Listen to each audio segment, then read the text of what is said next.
Hello everyone, मेरा नाम है परमेश्वर अहमद और आप लोग देख रहे हैं Premda coaching class. Premda coaching class में आज हम लोग देखने वाले हैं क्लास 10 एक्सरसाइज 3.4 का।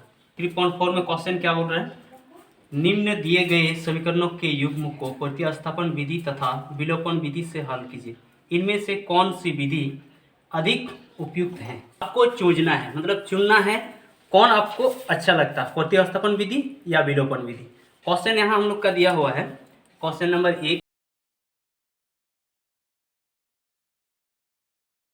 दूसरा ये समीकरण 1 और 2 दिया हुआ है। ठीक है, तो चलिए प्रतिस्थापन विधि और विलोपन विधि और एक वो होता है ब्रजगुणन विधि, ये तीनों विधि में कभी कभी हम लोग को सॉल्व करने बोलते हैं। ठीक है, तो यहाँ हम लोग को क्या बोला है? प्रतिस्थापन विधि। प्रतिस्थापन विधि का मतलब होता है एक जगह से दूसरे जगह ले जाना। ठीक है, विलोपन का मतलब होता है उस जो भी संख्या हमने लिया, यहाँ देखिए एक एक्स वाई, और ये एक्स वाई को हम लोग को किसी भी एक संख्या को लेके, ठीक है, एक संख्या को लेकर उसको क्या करना? लुप्त करना, मतलब उसको क्या करना है? गायब करना। ठीक है, तो हम कैसे यहाँ गायब करेंगे? तो चलिए आप लोग देखिए, यहाँ विलोपन का मतलब होता है, अभी बताया और हम दूसरा बता रहे हैं, प्रतिस्थापन विधि बता रहे हैं। तो देखिए इसमें माइनस पॉइंट को आगे देखना है, किसमें माइनस है? इसमें माइनस, ये 3y में माइनस है और यहाँ क्या है? y में प्लस है। तो यहाँ हमको काटना है, मान लो यहाँ भी हम लोग कट सकते हैं। ठीक है, यहाँ भी कट सकते हैं, और यहाँ काटने से क्या होता है? अपने से माइनस देना पड़ता है। यहाँ तो माइनस ऑलरेडी दिया हुआ है, इसलिए हम एक को क्या बोलेंगे? इसको अगर यहाँ कटेंगे तो इस ये जो 3 है इसको यहाँ 3 से गुना करेंगे, समीकरण 1 को 3 से गुना करेंगे, यानी कि ऐसा करेंगे, 3 को गुना करेंगे। ठीक है, 3 से गुना करेंगे समीकरण 1 को। तो चलिए गुना करते हैं, 3x प्लस 3y, 3y 5 दिया 15, और नीचे क्या है? 2x minus 3y equal to 4। देखिए यहाँ हमको यहाँ काटने से कटता, लेकिन माइनस चिन्ह लगाना पड़ता। ठीक है, तो यहाँ ऑलरेडी दिया हुआ है, तो ये दोनों कट गया, ये दोनों कट गया, तो ये क्या हुआ? जोड़ है, यानी कि 5x इक्वल टू 19। ठीक है, x इक्वल टू 19/5, ये x का मान निकल गया। ठीक है, ये एक आंसर हो गया। यहाँ एक x जो है समीकरण 2 में या 1 में रखेंगे।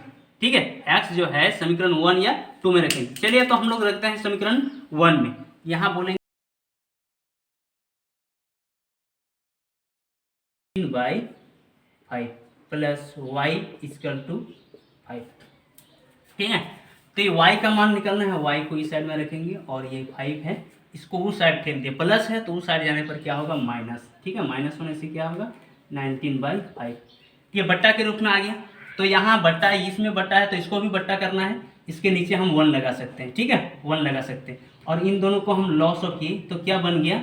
ये 5, 1 और 5 का लॉस ऑफ 5, और यहाँ एक जो है यहाँ लगा देते हैं, नहीं तो आप लोग आगे उठाइए। 1 से 5 को भाग देंगे तो भागफल कितना होगा? 5 होगा। ठीक है, 5, जैसे भागफल 5 हुआ ऊपर वाला से गुना करेंगे, यहाँ क्या होगा? 25, 5 5 25, माइनस कितना है? 19, और y इक्वल टू कितना है? 25 में 19 को घटाएंगे तो 6/5। ये एक विधि है विलोपन। अभी हम लोग फिर जानेंगे।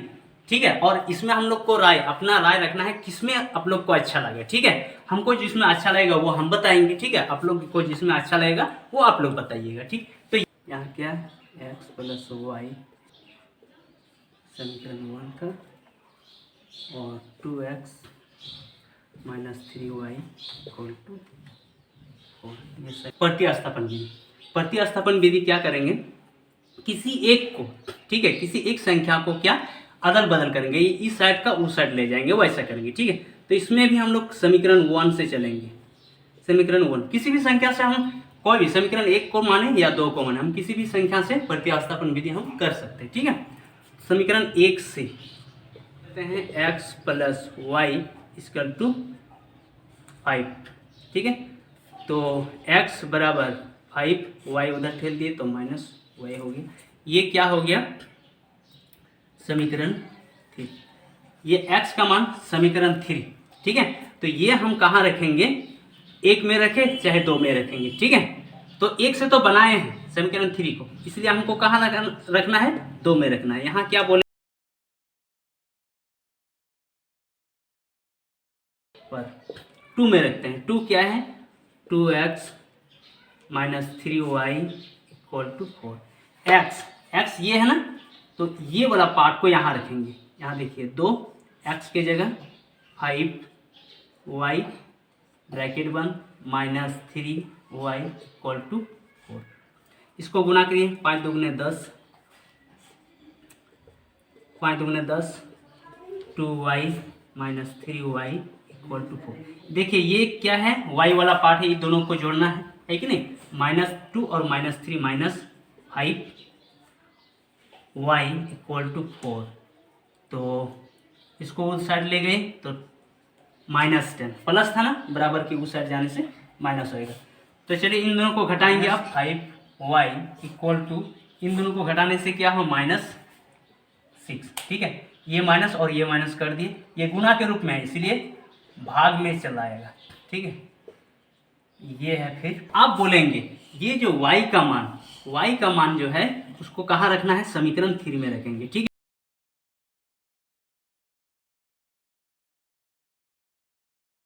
3 में रखने पर 3 क्या है, देखिए x equal to 5 minus y है कि नहीं।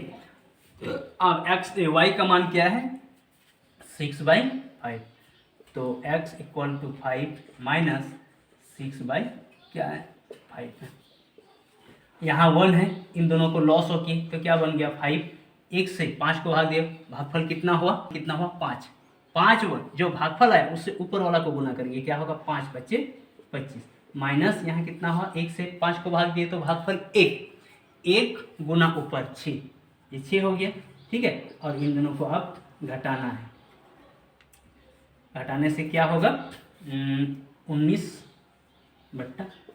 देखिए विलोपन विधि में जो था, ठीक है, विलोपन विधि में भी वही था और प्रतिस्थापन विधि में भी वही था। आपको जो अच्छा लगता है, ठीक है, वो विधि आप बनाइए और कमेंट बॉक्स में कमेंट करके बताइएगा कौन ठो अच्छा लगे। ठीक है, तो आप लोग से यही हम रिक्वेस्ट करते हैं बार बार कि वीडियो को देख लेते हैं और देखने के बाद लाइक शेयर एकदम जरूर कीजिएगा। ठीक है, और आप लोग जितना भी वीडियो देख रहे हैं, ठीक है, देखते समय आप लोग ये नहीं कीजिएगा कि हम रुक रुक के देखें, काहे कि आप लोग को समझ में नहीं आएगा, इसलिए आपको सीरियसली देख लेना है और जहाँ नहीं समझ में आएगा दोबारा वीडियो को देख लेना है। ठीक है, तो तब तक के लिए हम अनुमति चाहते हैं, बाय बाय।